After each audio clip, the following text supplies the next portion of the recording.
ከዛሬ በኋላ ታይፈስ ይዞኛል፣ ታይፎይድ ይዞኛል ስትሉ እንዳልሰማ። ሁለቱም የግል ንጽህናን እንዲሁም የምንመገብባቸው ምግብና መጠጦች ንጽህና ባለመጠበቅ የሚከሰቱ በሽታዎች ናቸው። ይህንን ቪዲዮ ካየ በኋላ ታይፈስ ወይም ታይፎይድ ታመህ ሆስፒታል እንዳትመጣ። ታይፈስ እና ታይፎይድ የተለያዩ በሽታዎች ናቸው። ዛሬ አብጠርጥሬ እነግርሃለሁ፣ ላንቺም እንደዛው። አብዛኛው ሰው ታይፎይድ እና ታይፈስ ያምታተዋል፣ ምክንያቱም ስማቸው ተቀራራቢነት ስላለው ነው። ነገር ግን ሁለቱም ሙሉ በሙሉ የተለያዩ በሽታዎች ናቸው። መነሻ መንስኤያቸውም፣ መተላለፊያ መንገዳቸውም፣ ሕክምናቸው ወይም መድኃኒታቸውም ፍጹም የተለያየ ነው። ሰላም እንዴት ናችሁ? እንኳን ወደ አወር ሄልዝ ዩቲዩብ ቻናል በሰላም መጣችሁ። ቻናላችን ሁሌም ታማኝ፣ ቀላል እንዲሁም ግልጽ የሆኑና ለጤና ጠቃሚ የሆኑ መረጃዎችን ሁሌ ይዞላችሁ ይመጣል። የዛሬው ቪዲዮ በጣም ወሳኝና ጠቃሚ ነው። የምናወራው ስለ ታይፎይድ እና ስለ ታይፈስ ነው። አብዛኛው ሰው ታይፎይድ ይዞኛል፣ ታይፈስ ይዞኛል ሲባል ይሰማል። ነገር ግን እነዚህ በሽታዎች በቀላሉ መከላከል የምንችላቸውና ጭራሹንም ማጥፋት የምንችላቸው በሽታዎች ናቸው። እንደ ሀገራችን ኢትዮጵያ ባሉ ታዳጊ ሀገራት ላይ በጣም የሚከሰቱ ቋሚ የሆኑ በሽታዎች ናቸው። ነገር ግን ባደጉ ሀገራት ላይ ጭራሽ የሌሉና የጠፉ በሽታዎች ናቸው። እነዚህን በሽታዎች ምክንያቱም በቀላሉ መከላከልና ማጥፋት ስለምንችል ሁሉም ከንጽህና ጋር የተያያዙና የተገናኙ በሽታዎች ስለሆኑ ነው። ታይፈስ እና ታይፎይድ ምንድን ናቸው? በምን ይመጣሉ? እንዴትስ ይተላለፋሉ? ምልክታቸው ምንድን ነው? በምን መድኃኒትስ እናጠፋቸዋለን? እንዴትስ እንከላከላቸዋለን? ዋና ዋና ልዩነታቸውስ ምንድን ነው? አብረን እንመለከታለን። እስከ መጨረሻው ተከታተሉን፣ ምክንያቱም ታሞ ከመሟቀቅ አስቀድሞ መጠንቀቅ ነው። በመጀመሪያ የምናየው ታይፎይድ ምንድነው የሚለውን ነው። ታይፎይድ ማለት አደገኛ የሆነ ባክቴሪያል ኢንፌክሽን ሲሆን የሚከሰተውም ሳልሞኔላ ታይፊ በሚባል ባክቴሪያ ነው። ታይፎይድ በምን ሊይዘን ይችላል? አንደኛና የመጀመሪያው በተበከለ ወይም ንጽህናው ባልተጠበቀ ምግብ ነው። ሁለተኛው ንጽህናው ባልተጠበቀ የመጠጥ ውሃ ነው። እነዚህ ሁለቱ ብዙ ጊዜ ከቤት ውጭ በምንመገብበት ሰዓት ልንጋለጥባቸው የምንችላቸው መንገዶች ናቸው። ሶስተኛው የራስን ንጽህና ባለመጠበቅ እንዲሁም የአካባቢያችንን ብሎም የምንመገብባቸውን እቃዎች ካለማጽዳትና ንጽህናቸውን ካለመጠበቅ ሊመጣ ይችላል። ታይፎይድ ብዙ ጊዜ ንጽህናን ባለመጠበቅ የሚመጣ በሽታ ነው። በዚህ በሽታ ብዙውን ጊዜ የሚጠቁት ህፃናት፣ በተጨናነቀ ቦታ የሚኖሩ ሰዎች፣ ንጹህ የመጠጥ ውሃ የሌላቸው አካባቢዎች ናቸው። ቀጥሎ ደግሞ የምንመለከተው አንድ ሰው በታይፎይድ ለመያዙ ምን ምልክቶችን ማየት አለበት የሚለውን ነው። ምክንያቱም አንድ ሰው ከ7 እስከ 14 ቀን እነዚህ ምልክቶች ያሳያል ተብሎ ይጠበቃል። አንደኛና የመጀመሪያው ከፍተኛ የሆነ ትኩሳት ነው። ሁለተኛው ራስ ምታት ነው።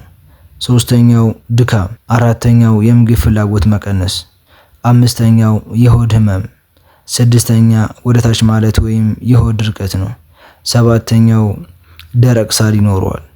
ስምንተኛው ሰውነት ላይ ሽፍታ ነገር ወይም ቀይ ነጠብጣብ ምልክት ሊኖር ይችላል። እነዚህ ሁሉ ምልክቶች የሚታዩት ገና ሳይባባስ ነው። በነገራችን ላይ እነዚህ ከላይ የተዘረዘሩት ምልክቶች አንድ ሰው ላይ ተከስተው ሳይታከማቸው ረጅም ጊዜ የሚቆዩ ከሆነ ወደ ሌላ ተጨማሪ ምልክቶች ይሄዳል ማለት ነው። እነዛ ተጨማሪ ምልክቶች ደግሞ ወደ አደገኛና ወደ ገዳይ በሽታነት ሊያሸጋግሩት ይችላሉ።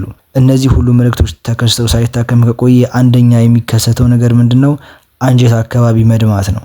አንጀት አካባቢ በሚደማ ሰዓት ደግሞ ከሰገራ ጋር ደም ቀላቅሎ ይወጣል። በዛን ጊዜ አንጀት አካባቢ ቁስለት አለ ማለት ነው።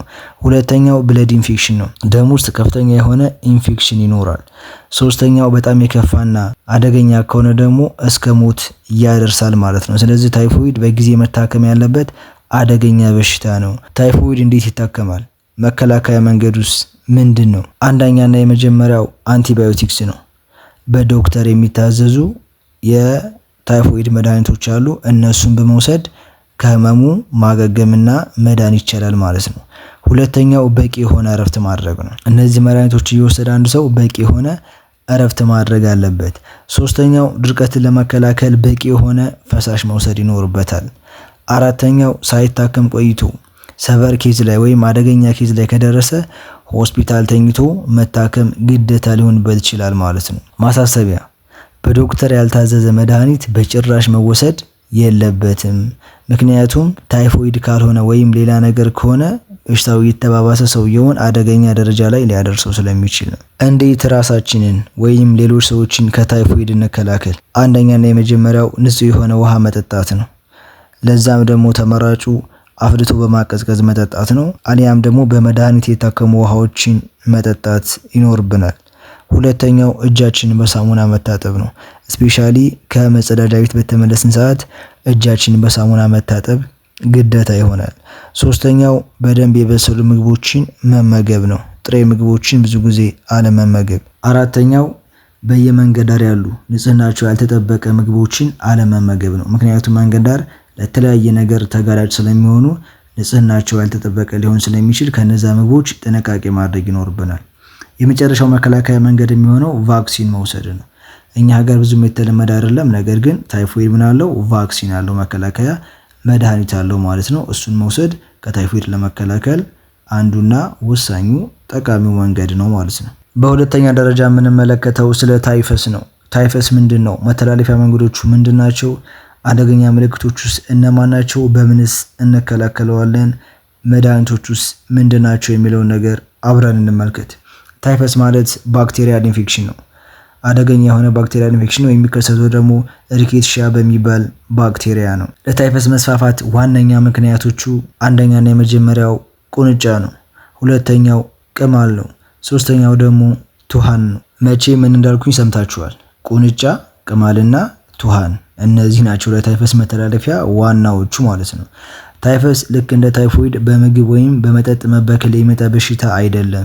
በእነዚህ በሶስቱ ነገሮች የሚመጣ በሽታ ነው። በነገራችን ላይ ስማቸው አንድ ይሁን እንጂ በቁንጫ፣ በቅማል እንዲሁም በቱሃን የሚመጣው ታይፈስ ሶስቱም ደረጃው የተለያየ ነው። የታይፈስ ምልክቶቹ ምንድን ናቸው? አንደኛና የመጀመሪያው ከፍተኛ የሆነ ትኩሳት ነው። በጣም አደገኛ የሆነ ትኩሳት ከ36 በላይ የሆነ የሰውነት ሙቀት ካለ አንዱ የታይፈስ ምልክት ይሆናል።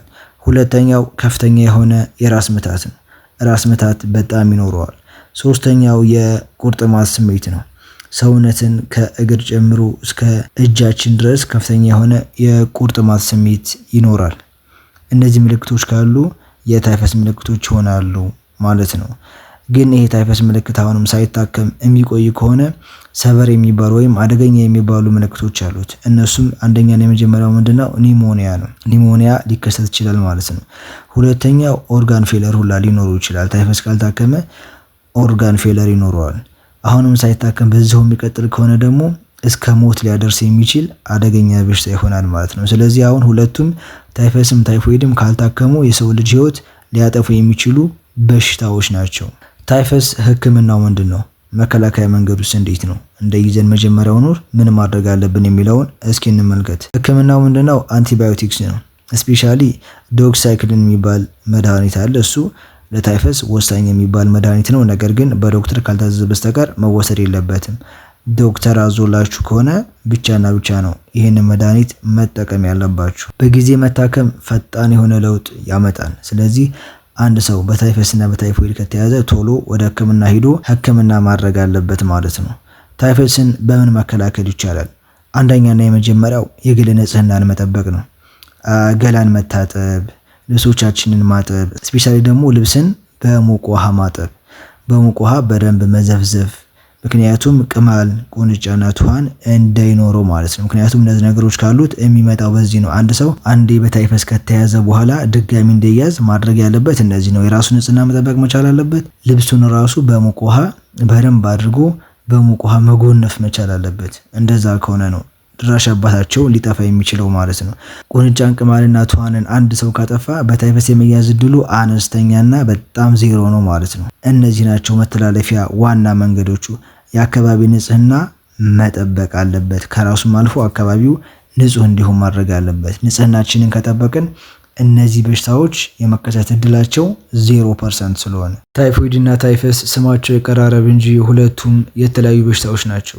ለሁለቱም በጊዜ ምርመራ ማድረግና መታከም የከፋ ነገር እንዳይፈጠር ያደርጋል። ይህንን ቪዲዮ ጠቃሚ ሆኖ ካገኛችሁት ለተሻለና ጠቃሚ ለሆነ ጤና ነክ ጉዳዮች ቻናላችንን ላይክ፣ ሼር፣ ሰብስክራይብ በማድረግ ቤተሰቡ ነው።